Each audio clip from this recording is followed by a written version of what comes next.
আমি আমার ক্যামেরা পার্সনকে যদি দেখাই যে গত 8 দিন আগে যে সীমা ভেবে যাকে দাফন দিয়েছে সেই লাশের কবর কিন্তু এখানে, অথচ সীমা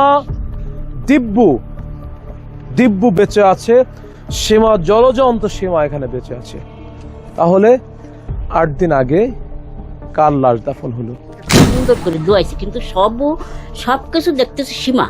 পরে এই মমিন ভাই আমার কাছে জিজ্ঞেস করেছে যে তোরা কি দেখে কিছু বুঝতে পারলি? আমি কিছু না, সম্পূর্ণ দেখতেছি সীমা ছাড়া আর কিছু বোঝা যাচ্ছে না। পিছু করেছি, ধরা পড়েছে কিন্তু দাঁড়ায়নি। লাস্টে এবার একজন বলতেছে কি উনি কিন্তু সীমা, তাই সীমা তো মারা গেছে, তাহলে আবার কিটা। এবার কিন্তু আমরা ওই রাত্রির ওর পিছন চলে আসি, বাড়ি এসে দেয় যে সত্যি ইনি সীমা। ভয় পাইছিলেন? ভয় ওনার ফেস দেখিনি রাত্রি, তাহলে তো ভয় পাতাম। লাশ দাফন হলো মাত্র 8 দিন, আর সে 8 দিন পর সেই জীবিত লাশ বাড়ি ফিরল। এটি কোনো ভৌতিক কল্প কাহিনী নয়।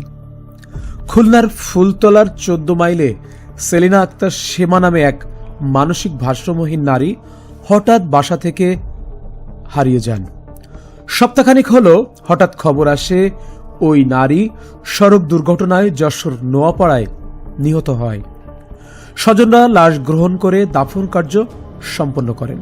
তবে ঘটনার মোড় নেয় কবরে শায়িত সেলিনা যখন রাত 1:30টায় গতকাল বাড়িতে ফিরে আসে।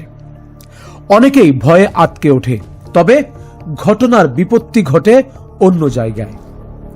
1 সপ্তাহ আগে সড়ক দুর্ঘটনায় যে নারী নিহত হন সে সেলিনা নয়। সেলিনার মতো দেখতে, অনেকটা একই গায়ের গড়ন, আকার সবকিছুই প্রায় একই। 8 দিন আগে একটা অ্যাক্সিডেন্ট হয় রাজঘাট হলে, সেখানে আমরা আগে এই জায়গায় খবর দিলে আমরা সেই খবর শুনে আমরা 2 ভাই চলে যাই। সেখানে যাই পুলিশে আমাকে বলে দেখো তো তোমাকে লাশ কিনা, তোমাকে বোন কিনা। তাই আমরা একটু উল্টো পাল্টায় দেখে আমার মনে হলো যেন আমাদেরই বোন, একেবারে হুবহু মনে হলো আমাদেরই বোন। তা সেই ফলে আমি পুলিশকে বললাম, স্যার আমরা তো অনেক গরিব মানুষ, তার বোন যদি মনে হচ্ছে আমাদের বোন, তা কোন ফালি নিলে ভালো হয় সেই ফলে আপনারা করে দিন। সেই ফলে তারা সব আমাকে নোয়াপাড়া হাসপাতালে নিয়ে এলো, ডাক্তারের লেখালেখি করে নিয়ে আমাদের বোন আমাদের কাছে দিয়ে দিল। আমি তখন নিয়ে চলে আসলাম বাড়ি এনে আমরা রাত্রে রাখলাম, সকালে গোসল টোসল করালাম। যারা গোসল করালো তারাও বললো হ্যাঁ আমার বোন। পোস্টমর্টম রিপোর্ট করেননি? না, ওর নামে পোস্টমর্টম আমরা রিপোর্ট করিনি। কার নামে করবো? সে হচ্ছে পাগল মানুষ। আমরা তো যে গাড়িতে অ্যাক্সিডেন্ট করেছে সেই গাড়িতে আমরা দেখিনি। বলতে কাছে খালা তুমি ধোয়া মাথা। এবার আমি মাথাটা ধোয়াচ্ছি, আমার অঙ্গ চলে যাচ্ছে, তো আমি 2 বার ধোয়াইছি।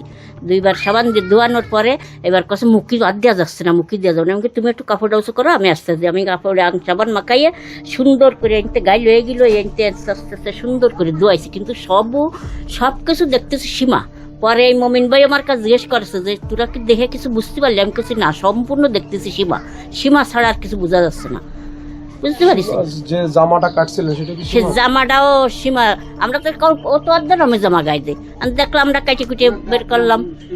পিছু ধরেছি, ধরা পড়েছে কিন্তু দাঁড়ায়নি। লাস্টে এবার একজন বলতেছে কি উনি কিন্তু সীমা, তাই সীমা তো মারা গেছে, তাহলে আবার কিটা। এবার কিন্তু আমরা ওই রাত্রির ওর পিছন চলে আসি, বাড়ি এসে দেয় যে সত্যি ইনি সীমা। ভয় পাইছিলেন? ভয় ওনার ফেস দেখিনি রাত্রি, তাহলে তো ভয় পাতাম। মানসিক ভারসাম্যহীন সেলিনাকে ফিরে পেয়ে তার স্বজনেরা আনন্দিত, তবে কবরে শায়িত করা হলো কাকে? ময়না তদন্ত ছাড়াই পুলিশ লাশ হস্তান্তর করার কারণে সেলিনার স্থলে কার যে শরীর সমাধি হলো তা বোঝা বড় দায়।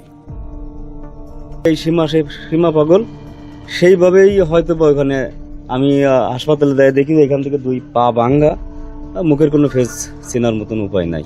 এখন কি মনে হচ্ছে সীমা মারা গেছে না? এখন কালকে রাত্রে একজন আমার ফোন দিচ্ছে 12:30টায় যে কারে মাটি দিছ, সীমাদের রাস্তা দিয়ে ঘুরে বেড়াচ্ছে। তবে প্রকৃতির এই খেলা বুঝতে সময় অনেকটা পার হয়ে গেল।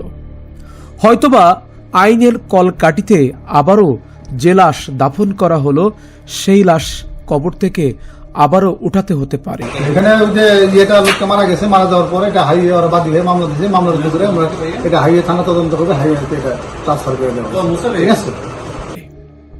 তখন ময়না তদন্তের রিপোর্ট এবং ফরেনসিক রিপোর্টে বেরিয়ে আসবে সেলিনার স্থলে দাফনকৃত নারীর মৃত্যুর কারণ এবং পরিচয়। আচ্ছা, এইখানে কি সে আপনার বোন হিসেবে যাকে দাফন দিয়েছিলেন, মানে এই সীমা, এই যে সেই সীমা, একে ভেবেই দাফন দিয়েছেন ওই যে কবর? আমি আমার ক্যামেরা পার্সনকে যদি দেখাই যে গত 8 দিন আগে যে সীমা ভেবে যাকে দাফন দিয়েছে সেই লাশের কবর কিন্তু এখানে, অথচ সীমা দিব্যু বেঁচে আছে, সীমা জলজন্ত সীমা এখানে বেঁচে আছে। তাহলে 8 দিন আগে কার লাশ দাফন হলো এবং কোনো প্রকার পরিচয়বিহীন কে পৃথিবী থেকে, নশ্বর পৃথিবী থেকে এভাবেই বিদায় নিল? এর দায়ভারটা কাকে দেব? স্বজনদের দেব, নাকি যারা লাশ হস্তান্তর করেছে পোস্টমর্টম ছাড়া সেই হাইওয়ে থানা পুলিশকে দেব? তবে বিষয়টি নিয়ে খতিয়ে দেখার অনুরোধ জানিয়েছেন সচেতন মহল। আবু হামজা বাঁধন, খুলনা।